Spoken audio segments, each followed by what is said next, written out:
Derek just goes right where Hauser was going to go, and that's okay. Flow state, Celtics offense, they're a machine. Hauser and Simons immediately adjust, and Hauser just sets a flare screen for Anthony Simons. Telepathy, Sam Hauser makes the cut. It's been a while since we've seen Slam Hauser.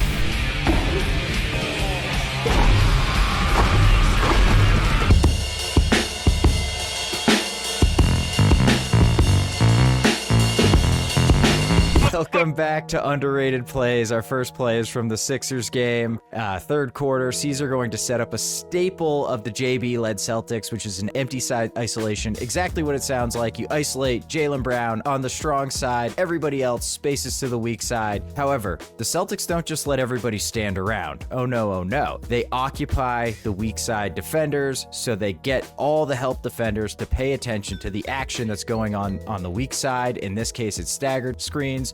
A twirl action for Pritchard. He's got two down screens on the weak side. He's going to come right in between the middle. And Minot probably was going to come off a Nemi screen, but he doesn't need to, because while this is happening, Jaylen goes right at Kelly Oubre, straight to the cup for an easy two. Yeah, it's beautiful, right? Like, one of the Celtics' best weapons is Jaylen Brown's strength right hand. You look at all that space that he has to work with, and how do you do that? Jabari Walker is terrified of leaving PP uncovered. Of course, you never want PP to be uncovered. He's looking at Pritchard coming over there. He knows that he can go off at any moment. Jaylen's left with the entire right side of the court open, and Oubre's a solid defender, but Jaylen's gotten so strong, and when he gets his shoulders past you, that should have been a foul as well, by the way. For sure. Yeah, that's the Scal trademark. Once you get the shoulders by you, you're dead. Scal always brings that up. Okay, so play two. This is a nice, fun set, but a process over results possession. And for the people who say the Celtics don't run offense, take a look at this. First quarter of the Rockets game, we open up with double drag screens for Peyton Pritchard. So basically a double pick and roll. When the Rockets, just insane defense, just all over him. I believe that's Jabari Smith Jr. But look, flow, state, Celtics offense, that doesn't work. They immediately flow into double stagger screens on the opposite side for Derek White coming out of the corner. They're trying to target Kevin Durant, make him go through multiple screens. The Rockets just switch it because they have the personnel, but that flows again into a nice little floppy set for Jaylen Brown, which is just like staggered screens, except it's not coming out of the corner. Jaylen's going to come out of the baseline for the double pin downs, and anytime you get Jaylen Brown going to his right hand, you might be sensing a theme. Defenders are dead, except he gacks the layup. Man, honestly, I stopped watching this clip after he shot it because his touch has gotten so good. I didn't even realize he missed this shot. It's a beautiful play. Cater and Minot are operating like Will Campbell and Jared Wilson out here. They set the double screens. They move. They pull. They get up the field. They set two more screens. And then they bring Jaylen Brown open. And there are very few defenders in the NBA that can handle Jaylen like that. Our man doesn't even really make it that difficult for Jaylen. But Durant actually gets those giant extendo arms kind of in Jaylen's shot vision, which makes it a little bit more difficult. But Jaylen's making that more often than he isn't. Great set from Mazzulla. Play number 3, we're going to the Magic game. D. White running point. This starts out in Horn's alignment, and it looks like the intention is to run Horns out, which is a cross screen by Simons for Hauser, but Derek just goes right where Hauser was going to go, and that's okay. Flow state, Celtics offense, they're a machine. Hauser and Simons immediately adjust, and Hauser just sets a flare screen for Anthony Simons, which is that cross screen with Simons going away from the ball handler. And surely Derek White's going to hit Simons, who's open, right? Oh, no, no, no. Two defenders go to Anthony Simons, and Sam White, they read it. Telepathy, Sam Hauser makes the cut. Perfect bounce pass, and we get a Slam Hauser.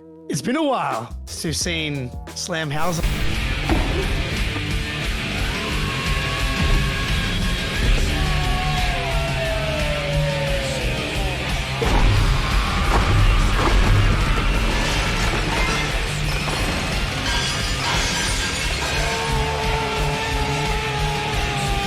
Make an appearance, but really nice penetration from D. White. Just enough, just gets into the paint. That allows or makes Bane take one step over to think that he needs to help. He thinks that the Magic defender next to him is beat, which allows Simons to flare out a little bit, creates a little bit of confusion, which allows Hauser just to slip.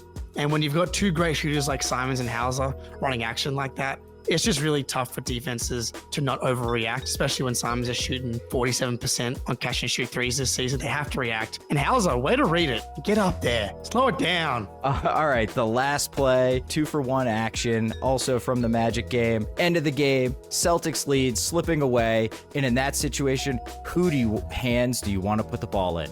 Jordan Walsh, obviously. So this is pretty simple action, just high screen and roll, 2 plays back to back.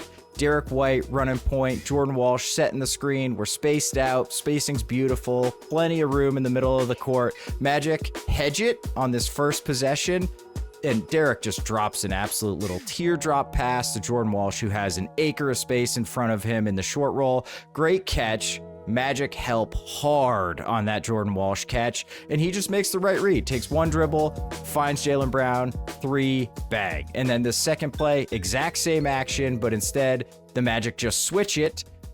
But Walshy with like a nice little back cut that I think Jace Richardson did not play this very well. So back cuts Jace Richardson. It's another nice pass from Derek White to Jordan Walsh, who goes straight up, strong, powerful. Help comes. He sees it late and finds Jaylen Brown again wide open in the corner. Oh, man. This felt like a real moment for Jordan Walsh. Multiple moments for Jordan Walsh. A little Tatum-esque. You know, the DY Tatum 2-man game was something that they would go to over and over again in clutch moments over the past 2 seasons. It's great to do it with a wing and a guard because you get 2 different types of defenders. Like, often you don't want to switch those defenders because you've got different body types. I love Walsh taking this, getting to 2 feet. The first pass is just perfect, right in the shooting pocket. And the second one, like, the fact that it's not in the perfect shooting pocket is okay. It's still a really on-target pass. The way that he has to elevate, loop around, and fire it to Jaylen in the corner, it's just nice, man. It's a lot of poise from the 21-year-old Jordan Walsh in a big moment in the Garden. Love to see it.